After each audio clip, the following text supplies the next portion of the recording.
Ma'am ऊंची post पे तो अंग्रेज भी बैठे हुए थे, उखाड़ के फेंक दिया ना हमने कि यूपीएससी रूल्स को फॉलो करता है। यूपीएससी रूल्स को फॉलो करने वाले ऑफिसर्स बनाता है। 7-7 8-8 सवालों के जवाब ये गलत दे देते हैं। 2023 में यूपीएससी जिस तरफ भी निगाह कर गया, इस साल का यदि आप सीसैट का पेपर देखिए, और सीसैट ही नहीं है, उसमें जो जीएस का पेपर जो होता है उसमें भी जो क्वेश्चन के पैटर्न थे वो तुक्केबाजी को अच्छा, इससे पहले जो यूपीएससी का एग्जाम हुआ था एज कम्पेयर टू जो अभी 28 को हुआ था, उन दोनों में जो आप बता रहे हैं जिस तरह से सिलेबस आउट ऑफ सिलेबस कहीं ना कहीं आया था, चीज़ें काफ़ी पहले की भी आई हुई थी, तो स्टूडेंट्स को इन सब चीज़ों के बारे में पता नहीं था। पता सब था। फर्क इतना होता है, पहले पानी छाती तक था, पिछले साल पानी गर्दन तक आया और इस बार हमें डुबा दिया। और जब छात्रों को डुबा दिया जाता है तो छात्र हाथ भी चलाएंगे, पैर भी चलाएंगे ताकि वो पानी से बाहर आ सके, और ये उसी की एक छोटी सी कोशिश है, उसकी शुरुआत है।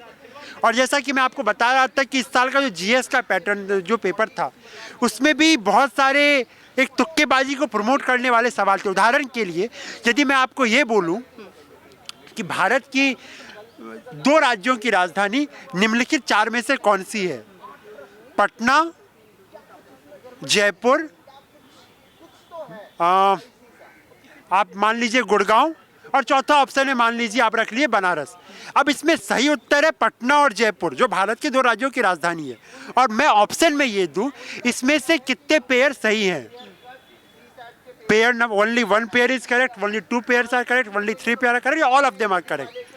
अब किसी बच्चे ने मार्क किया ओनली 2 पेयर्स आर करेक्ट, यानी पटना और जयपुर भारत की राजधानी है।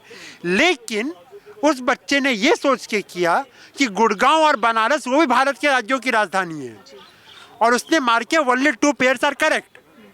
यूपीएससी की आंसर की में ओनली 2 पेयर्स आर करेक्ट सही ऑप्शन हो जाता है, लेकिन वहाँ पे नॉलेज चेक नहीं हो रहा है बच्चे का, वहाँ तुक्केबाजी को प्रमोट किया जा रहा है। और ऐसे 47-50 सवाल थे, और 2022 की जो आंसर की है उसमें से कम 8 से 10 सवालों के आंसर सीधे सीधे गलत थे। गवर्नमेंट के आप लोग के सीनियर्स जो हैं, जो आप लोग को कहीं ना कहीं मोटिवेट भी करते हैं, पढ़ाते भी हैं, आप लोग के जो गाइडेंस है एक तरह से मैं कहूँ, उन लोगों का क्या कहना था इस बारे में? उन लोगों का जो एक पूरी समरी ऑफ रिएक्शन है उसको मैं ये 2 लाइनों में कह दूं, और 2023 के पेपर के संदर्भ में कह दूं कि 2023 में यूपीएससी जिस तरफ भी निगाह कर गया, सीसैट हो या जीएस, सब तबाह कर गया। और ये दर्द है जो कविता के माध्यम से छलकता है। और मुझे याद आती है वाजपेयी साहब की पंक्तियां, जहां वो कहते थे कि टूटे हुए सपनों की सुने कौन सिसकी, अंतर को चीर व्यथा पलकों पर ठिठकी, हार नहीं मानूंगा रार नहीं ठानूंगा। तो हम लोग हार नहीं मान रहे हैं, एक नई चुनौती को स्वीकार करिए। जो अन्याय हुआ है उसके खिलाफ आवाज उठाने की कोशिश है। कहाँ से आए आप? माँ भारती के बेटे हैं, पूरा भारतवर्ष हमारा है, कश्मीर से कन्याकुमारी तक, हर एक राज्य हमारा गृह राज्य है, हर एक शहर हमारा गृह शहर है। बहुत ज़्यादा आक्रोश इनके अंदर देखने को मिल रहा है, जिस तरह से लग रहा है कि पूरी जोरों शोरों से आप लगता है तैयारी कर रहे थे यूपीएससी की। मैं कह दूं कि हम लोगों ने, जब बच्चा 5-6 साल 6 साल कोई बेहतरीन तैयारी करता है और बार बार इस परीक्षा में अपीयर होता है, और जब एक बार परीक्षा में आते हैं आप एक तरह से पूरी दुनियादारी छोड़ देते हैं। लोगों की गर्लफ्रेंड्स होती होंगी, बट अभ्यर्थियों के लिए जो यूपीएससी कैंडिडेट्स होते हैं उनकी गर्लफ्रेंड्स उनकी किताबें हो जाती है। लोग रात के 2 बजे अपनी बॉयफ्रेंड या गर्लफ्रेंड से बात करते होंगे, लेकिन रात के 2 बजे यूपीएससी का जो स्टूडेंट होता है वो अपनी, कौन सा अटेम्प्ट था आपका ये मेरा आखिरी प्रयास था, और इसलिए मैं बहुत एक दर्द होता है क्योंकि मैं एक शब्द यूज़ करने जा रहा हूँ। हम लोग अपने सपनों को पालते हैं, जिस तरह से एक माँ अपने बच्चे को पालती है, उसी तरह यूपीएससी का कैंडिडेट अपने सपनों को पालता है। और जब उनके सपनों की ऐसे गला घोट की हत्या कर दी जाती है तो वो आंसू के तौर पे भी बाहर आता है, कविता के तौर पे भी बाहर आता है, और आक्रोश के तौर पे भी। अच्छा, आप कह रहे हैं कि आपका ये आखिरी अटेम्प्ट था, इससे पहले आप कितने एग्जाम दे चुके हैं? देखिए, जहाँ तक मैं अपनी बात करूँ कि जिस तरह से कहते हैं कि आपका इश्क यदि सच्चा होता है तो आप एक व्यक्ति के साथ ही पूरी जिंदगी जो भारतीय संस्कृति है, यहाँ पे जिस तरह विवाह एक 7 जन्मों का बंधन होता है, एक आप पूरी ज़िंदगी एक व्यक्ति के साथ गुजारते हैं, उसी तरह से पिछले 6-7 सालों में मेरे लिए तो यूपीएससी से ही मेरा विवाह हुआ था। और उस विवाह में तलाक कैसे हुआ, क्या हुआ, वो सारी चीज़ें अब और भी स्टूडेंट्स हम खास बातचीत करेंगे। क्या नाम है आपका? मेरा नाम अनीश हुआ। कहाँ से आए हैं आप? हम बिहार से हैं, बिहार से कहाँ से? पटना से। सारे ज़्यादातर बिहार के बच्चे जो हैं उनके अंदर एक रहता है कि हमें आईएएस ऑफिसर बनना है, आईपीएस ऑफिसर बनना है, हमें जाना है, उस पद पे बैठना है। जिस तरह से इस बार आप लोगों ने निराशा व्यक्त करी है, कहीं ना कहीं इतने तादाद में स्टूडेंट्स मौजूद हैं, क्या कहना चाहेंगे आप? देखिए, बिहार से ऐसा है कि आर्ट्स बैकग्राउंड, ह्यूमैनिटीज़ बैकग्राउंड और हिंदी माध्यम के विद्यार्थी एग्ज़ाम्स देते हैं और वो काफ़ी कड़ी। अच्छा, यहाँ दिल्ली में आप यहीं रहते हैं या फिर बिहार से आप स्पेशली दिल्ली आए थे? नहीं, बिहार से मैं यहाँ दिल्ली आके प्रिपरेशन कर रहा हूँ। अच्छा। और मैं 4 सालों से 5 सालों से प्रिपरेशन यहाँ पे कर रहा हूँ। कौन सा अटेम्प्ट था आपका ये? मेरा ये अंतिम प्रयास था और मैं एक बार मेंस भी लिख चुका हूँ। और मेरा कहना ये है कि इस बार जो यूपीएससी ने जो सीसैट का पेपर लिया है उसमें उन्होंने जो मेंशन किया है, उन्होंने मेंशन अपने विज्ञापन में किया है। आप लोग भी विज्ञापन जाके देख सकते हो। उन्होंने विज्ञापन में लिखा है कि क्लास 10th लेवल के मैथ्स वगैरह जो भी है उसका स्तर जो होगा वो क्लास 10th होगा। लेकिन कोई भी आदमी, हर व्यक्ति जो है जो क्लास 10th पास आउट है, वो देख के वो बता सकता है कि ये सवाल जो थे वो आप कह रहे हैं कि आपका ये आखिरी अटेम्प्ट था। बीच में काटने के लिए माफ़ी चाहूँगी। जैसे आपने कहा कि आपका आखिरी अटेम्प्ट था, कुछ ना कुछ तो कमी रह गई होगी ना इससे। हम बता रहे हैं, मैं ही वो व्यक्ति हूँ जो 4 बार से सीसैट क्वालिफाई कर रहा हूँ। मैं तो बदल नहीं गया हूँ, मैं तो वही हूँ। बदल कौन गया? बदल यूपीएससी गया। ठीक है, क्योंकि जब हम 4 अटेम्प्ट तक सीसैट क्लियर कर रहे थे तो मेरा जो टैलेंट था वो ठीक था। मैं 2 बार से सीसैट क्वालिफाई इसलिए नहीं कर पा रहा हूँ क्योंकि यूपीएससी ने अपने विज्ञापन को ही ब्रीच कर रखा है। उन्होंने अपने विज्ञापन में लिखा है कि क्लास 10th लेवल का पूछा जाएगा, लेकिन आप देखोगे तो ये जो सवाल थे वो कैट और आईआईटी जेईई लेवल के थे। और यूपीएससी ने कभी भी अपने विज्ञापन में ऐसी बात नहीं लिखी है। हम छात्र वो करने को भी तैयार हैं। अगर वो मेंशन करते हैं कि ठीक है आईआईटी लेवल का क्वेश्चन पूछा जाएगा, हम लोग पढ़ के आएंगे, कोई प्रॉब्लम नहीं है। जैसे आप लोगों को पता नहीं था कि ये सब चीज़ें भी आएंगी, आईटी लेवल के तक के क्वेश्चन क्वेश्चन पता नहीं है ना, पूरे भारतवर्ष को पता नहीं है ना। आपने जो सिलेबस मेंशन करिएगा उसी के अनुसार तो कोई प्रिपरेशन करेगा ना। जी चलिए ठीक है, और भी स्टूडेंट्स हैं, उनसे खास बातचीत करेंगे। क्या नाम है आपका? मेरा नाम मनोज है। मनोज, कहाँ से आए हैं आप? मैं बिहार का रहने वाला हूँ। अच्छा, यहीं दिल्ली में रहकर आप पढ़ाई करते हैं या बिहार से आप दिल्ली सिर्फ पेपर देने के लिए आए थे? मैम, मैं पिछले 5 वर्षों से लगभग दिल्ली में ही हूँ। अच्छा, और यहीं पे रह करके तो यहाँ अकेले रहते हैं या परिवार के साथ? फ़िलहाल तो मैं यहाँ पे अपने माता पिता के साथ रहता हूँ। 2020 में जब से मेरे छोटे भाई का देहांत हो गया था कोरोना काल में, उसी की बरसी करके मैं अभी लौटा भी हूँ कुछ दिनों पहले। तो उसके बाद से मेरे पिताजी और माताजी दोनों मेरे साथ रहते हैं। आप सिंगल चाइल्ड हैं? हम 2 भाई थे, एक भाई, छोटा भाई मेरा गुजर गया। अब मैं अपने माँ बाप के लिए इकलौता बच्चा हूँ।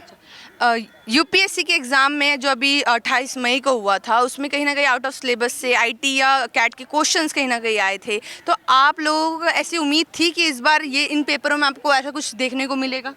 देखिए, एक्चुअली यूपीएससी की जो पहचान है, यूपीएससी का जो एक ऑरा है, यूपीएससी की जो समझ है लोगों के बीच में, वो ये है कि यूपीएससी रूल्स को फॉलो करता है। यूपीएससी रूल्स को फॉलो करने वाले ऑफिसर्स बनाता है। यूपीएससी ऐसे ब्यूरोक्रेट्स तैयार करता है जो रूल्स को फॉलो करते हैं, कानून का पालन करते हैं और तब जाकर के देश को चलाने में सहायता करते हैं। तो हम एक ऐसे संस्थान से जो कि रूल्स को फॉलो करवाने के लिए लोगों को तैयार करती है, वो एक ऐसी फैक्ट्री है, वो फैक्ट्री ने खुद इस बार क्लियर कट सिलेबस का वायलेशन करा है। सीसैट का जो पेपर था उसमें उन्होंने साफ लिखा हुआ है कि बेसिक न्यूमरेसी में कक्षा 10वीं के स्तर का एप्टीट्यूड पूछा जाएगा।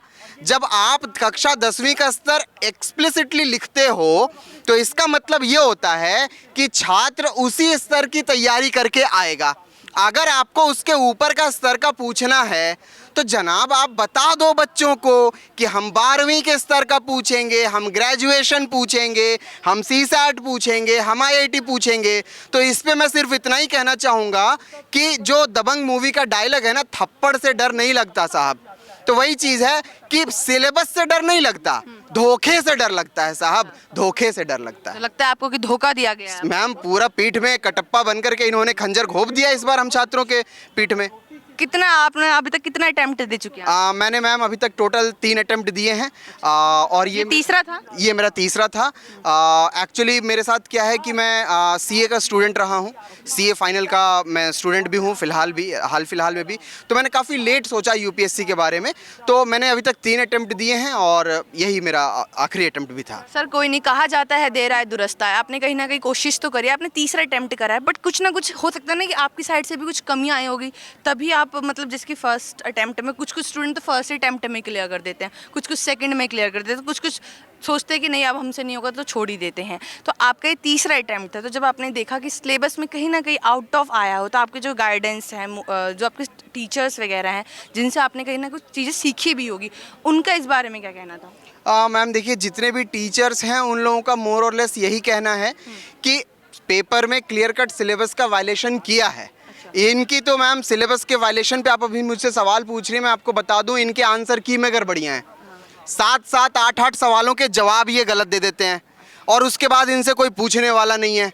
इनको लगता है ये अपनी मनमानी करते रहेंगे, छात्र शांत बैठा रहेगा, तो ये नहीं चलने वाला। वो उस ऊंची पोस्ट पर बैठे हैं तभी तो वो सारे चेक वो करते हैं ना, उस ऊंची पोस्ट पर बैठे हैं, कहीं ना कहीं जिम्मेदारी मिली होगी, उस लायक होंगे तभी तो बैठे हैं उस जगह पे ना। मैम ऊंची पोस्ट पे तो अंग्रेज भी बैठे हुए थे, उखाड़ के फेंक दिया ना हमने।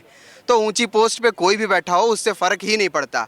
अता मजी सटकली, मैं कॉमन मैन हूँ इस देश का, हंसने वाली बात नहीं है, मैं कॉमन मैन हूँ इस देश का और मैं किसी से नहीं डरता क्योंकि मैंने कोई पाप नहीं किया, कोई जुर्म नहीं किया है। आप मेरी हिस्ट्री खंगोल लो, मेरा कोई पॉलिटिकल कनेक्शन नहीं है, मैं कोई नेता नहीं हूँ, मैं छात्र था, छात्र हूँ और छात्र ही रहूँगा और मैं अपनी आवाज़ को उठाता रहूँगा क्योंकि मुझे न्याय चाहिए। वो न्याय कर दे, मैं घर में बैठ करके अपने कमरे में पढ़ाई करूँगा। मेरा क्या मतलब है क्या हो रहा है क्या नहीं हो रहा है। अच्छा, आप मैं चाहूँगी कि आप हमारे व्यूअर्स के लिए एक मैसेज दे, जो स्पेशली स्टूडेंट्स अलग अलग राज्य से दिल्ली में आके स्पेशली पेपर्स देने के लिए आते हैं, पढ़ाई करने के लिए आते हैं, घर परिवार छोड़कर आते हैं, उनके लिए क्या मैसेज देना चाहेंगे आप? जितने भी मेरे साथीगण हैं, चाहे वो मुझसे छोटे हैं या बड़े हैं, मैं आप सबों को हाथ जोड़ करके बस यही कहना चाहूँगा कि देखिए आप लोग तैयारी कीजिए, बहुत अच्छी बात है, भगवान करें, परमपिता करें कि आपका सिलेक्शन हो, आप सफल हों। आपके परिवार के साथ साथ मेरी भी शुभकामनाएं यही हैं, आप लोगों के साथ यही हैं। लेकिन आप इस चीज़ पे ज़रूर सोचें, आप इस चीज़ पे ज़रूर सोचें कि क्या यूपीएससी आंसर की गलत दे करके अन्याय नहीं कर रही, क्या यूपीएससी सिलेबस का वायलेशन करके अन्याय नहीं कर रही, धोखा नहीं दे रही। और अगर आपको ऐसा लगता है तो अगर आप दिल्ली आ सकते हैं प्रोटेस्ट के लिए तो आएँ, और अगर नहीं आ सकते हैं तो जनाब आपके पास 100% श्योर हूँ मैं, एक स्मार्टफोन होगा, फ़ोन उठाएं और ट्वीट ज़रूर करें। अच्छा सर, अगली रणनीति क्या होगी? अगर जिस तरह से आप लोगों ने अपील करी है, अगर उस पर कुछ नहीं हुआ एक्शन, फिर क्या करेंगे? मैम पहले प्रोटेस्ट करेंगे, प्रोटेस्ट पे बैठेंगे, अगर वो लोग प्यार से मान जाते हैं तो ठीक, वरना हम लोग अनशन पे बैठेंगे। अनशन पे भी नहीं मानते हैं तो छात्र, हम लोग ऐसे छात्र हैं, हम लोग आमरण अनशन पे बैठ जाएंगे। तो हमारे साथ मौजूद थे यही वो देश के नौजवान जिन्होंने कहीं ना कहीं अपना जो उनकी जो विचारधारा थी यूपीएससी को लेकर, जो अलग अलग राज्यों से यहाँ लोग मौजूद थे, जिन्होंने बताया कि उनका एक सपना जो यूपीएससी एस्पिरेंट के साथ साथ कहीं ना कहीं उनका जो सपना था वो साकार हो, बट कि कुछ ना कुछ की वजह से, कहीं ना कहीं आंसर की में कमी की वजह से इस बार जो यूपीएससी का एग्ज़ाम हुआ था 28 मई को, उसमें कहीं ना कहीं सिलेबस जो आया था पेपर में, एग्जाम जो क्वेश्चन पूछे गए थे, कहीं ना कहीं वो आउट ऑफ सिलेबस थे। तो आपकी क्या राय है कमेंट बॉक्स में ज़रूर बताएं। तब तक देखते रहिए India international news. Camera person Ashish के साथ मैं साक्षी, जल्द हाजिर हूँ।